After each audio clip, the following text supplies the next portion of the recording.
할렐루야. 저는 이렇게 생각해 볼 때 신앙생활하는 게 참 그렇게 즐겁고 복될 수가 없어요. 이렇게 은혜가 임할 때는 정말 내가 예수 믿지 않았으면 어떡할 뻔했나 그런 생각을 하게 됩니다. 여러분들도 그러실 줄로 믿습니다. 하나님이 어떻게 나를 처음에 택하셨을까? 그때가 언제일까? 그게 궁금해요. 성경 말씀에 보면 모태에 생겨나기 그 전부터 하나님이 정하시고 택하셨다 그랬는데 그게 사실 우리 인간적으로는 그게 이해가 안 되잖아요. 인간적으로는. 그렇지 않습니까? 모태에 생명이 딱 수정과 난자가 만나서 딱 생명이 결합할 그때에 생명이 존재하게 되는 건지 아니면 그 세포가 어느 정도 자라다가 생명이 들어가는 건지 우리 그거는 잘 모른다고요.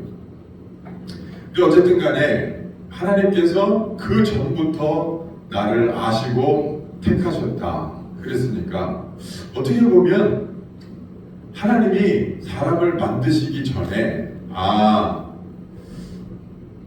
내 자녀를 만들어야지 그리고 만드시는 것 같기도 해요. 미리 아시고 정하시는 거죠. 그래서 여기 말씀해 보면은요 29절을 한번 올려줘보세요. 하나님이 한번 따라해 봅시다. 같이 해봅시다. 시작. 하나님이 미리 아신 자들을 또한 그 아들의 형상을 본받게 하기 위하여 미리 정하셨으니 이는 그로 많은 형제 중에서 맏아들이 되게 하려 하심이니라. 할렐루야. 다시 30절. 맏아들은 예수 그리스도를 의미하는 것이고 미리 아신 하나님께서 우리를 정하셨다 이 말이에요. 그러니까 미리 아셨다. 우리라고 하는 존재가 존재하기 전에 미리 아셨다. 하나님이 아시고서 만드시는 거 아닌가? 그런 생각을 해도 됩니다. 어쨌든 하나님이 나라고 하는 존재를 언제 아시고 언제 선택하시는지는 모르겠지만 그러나 중요한 것은 하나님께서 나를 정하셨다. 그게 중요한 거예요. 할렐루야. 하나님이 나를 자녀로 정하셨다. 이게 중요한 거고 그 정하신 자들을 하나님이 부르실 때가 있어요. 부르실 때가. 그때는 아무도 모르는 거지 뭐. 여러분 지금도 믿지 않고 교회 나오지 않는 사람들 가운데도 하나님이 정하신 사람들이 있어요. 하나님이 하나님의 때가 되면 그 사람들을 부르실 때가 있다고요. 그래서 교회 나와요. 여러분들은 정하시고 부르심을 받은 자들이에요. 다. 정하시고 부르심을 받았어요. 그 다음에 또 뭡니까? 의롭다 하시고 의롭다 하면 어떻게 받습니까? 우리가 믿음으로 의롭다를 받는 거예요.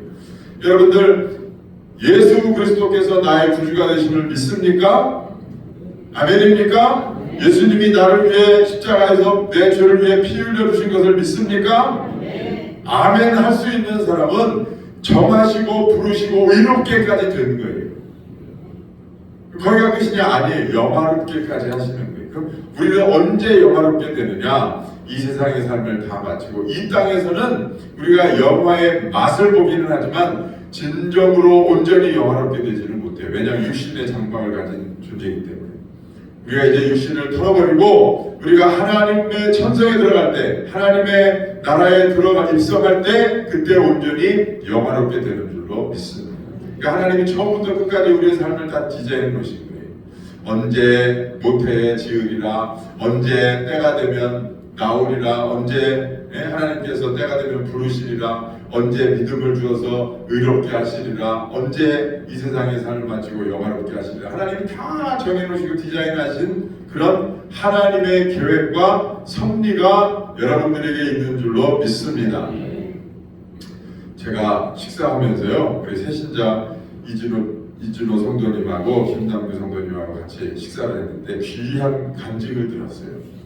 제가 지난주에는 우리 김남규 성도님하고 식사하면서 이야기를 했고 오늘은 이제 그 이진호 집사님하고 이제 그 이진호 성도님하고 얘기를 했는데 이분이 자기가 미션 스쿨을 나왔대요. 고등학교를 수원에서 아주대학교 옆에 있는 그 미션 스쿨을 나왔는데 그때 학교에서 예배 드릴 때 예배 참석해보고 우리 교회를 처음 나왔대요.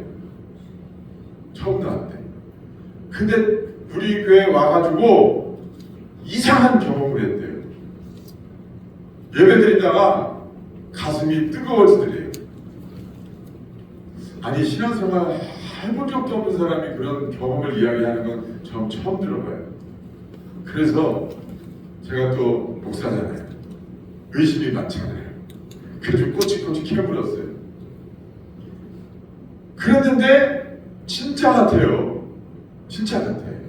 일단은 진짜 같아. 가슴이 뜨거워서 겁나더래요. 내가 왜 이러지? 그래서 천안에 아는 목사님이 있어서 가서 물어봤대요. 자기가 교회를 나가기 시작했는데 전도받아서 교회를 나갔는데 2번 그런 경험을 했다. 이게 뭐냐? 그랬더니 그 목사님이 성령이 역사하신 거니까 열심히 잘 다니라고 그랬대요. 근데 그 이제 얘기를 들어보니까 이분이 4남매를 뒀어요. 아들 하나, 딸 셋. 큰애가 38, 19살에 장가를 갔대요. 전 큰애가 38이라서 나보다 나이가 많은 걸 저보다 젊게 봤거든요. 19살에 갔대요. 그러니까 저보다 3살이 어리더라고요.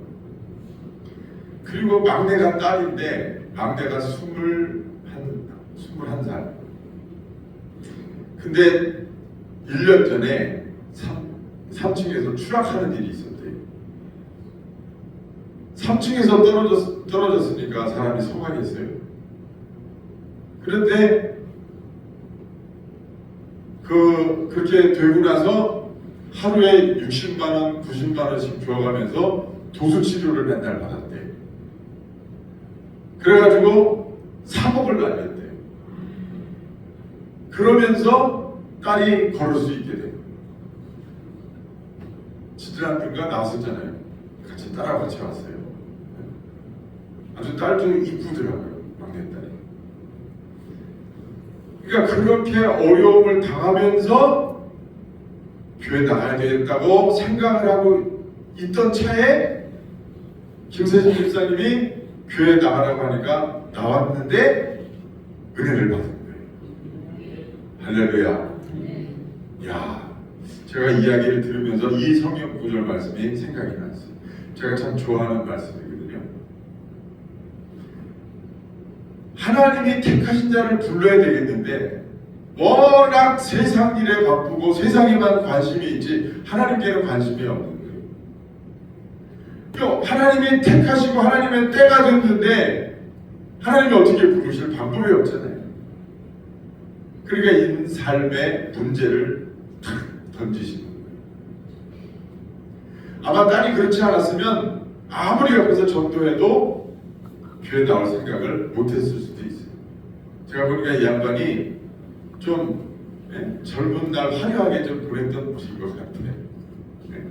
자세한 얘기는 안 하는데 그 하나님이 미리 아시고 정하신 사람을 때가 돼서 부르시는데 그 부르시는 방법이 좋게 부르시는 일도 있지만 대부분 보면 삶에 문제가 생겨서 나오는 사람들이 대부분이에요. 사람은요 근본적으로 강팍해요. 자기가 알아서 하나님 앞에 나오는 사람은 그렇게 드물어요. 그래서 정하신 자를 때가 돼서 불러주셨어요. 그런데 때가 돼서 불러주실 때 그냥 부르셨느냐? 누군가를 사용하셨어요. 일꾼으로. 그 사람이 누굽니까? 김세진 사장님이에요.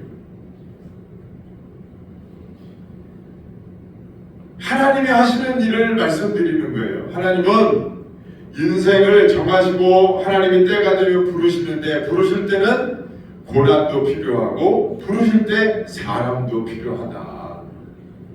일꾼도 필요하고 고난도 필요하다. 근데 하나님이 그럴 때 대부분 보면 누구를 일꾼으로 삼으시느냐?